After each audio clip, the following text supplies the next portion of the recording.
या अर्थसंकल्पामध्ये एक विशेष गोष्ट म्हणजे आपण नेहमी अ, माझ्याकडे समाज कल्याणमध्ये ट्रान्सजेंडरच्या ह्याच्यामध्ये नेहमीच उपेक्षित राहिलं ट्रान्सजेंडर.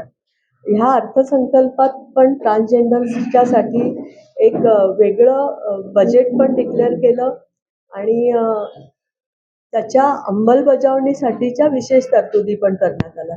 त्याच्यामध्ये महाराष्ट्रामध्ये आपण महाराष्ट्राचं त्याच्यामध्ये योगदान पहिल्यांदा दिलंय, की महाराष्ट्रामध्ये ट्रान्सजेंडरच्या ह्याच्यामध्ये सर्व क्षेत्रात किंवा सर्व तीर्थस्थानं असतील, एस-टी स्टँड असतील, यांनी आम्ही आता महानगरपालिकेला आमच्या खात्यातर्फे ते बजेट दिलेलं आहे, की त्यांनी त्यांच्या त्यांच्या ह्या क्षेत्रामध्ये ट्रान्सजेंडरसाठीचे टॉयलेट्स उपलब्ध करून द्यावेत. आणि हे फार मोठी गरज होती.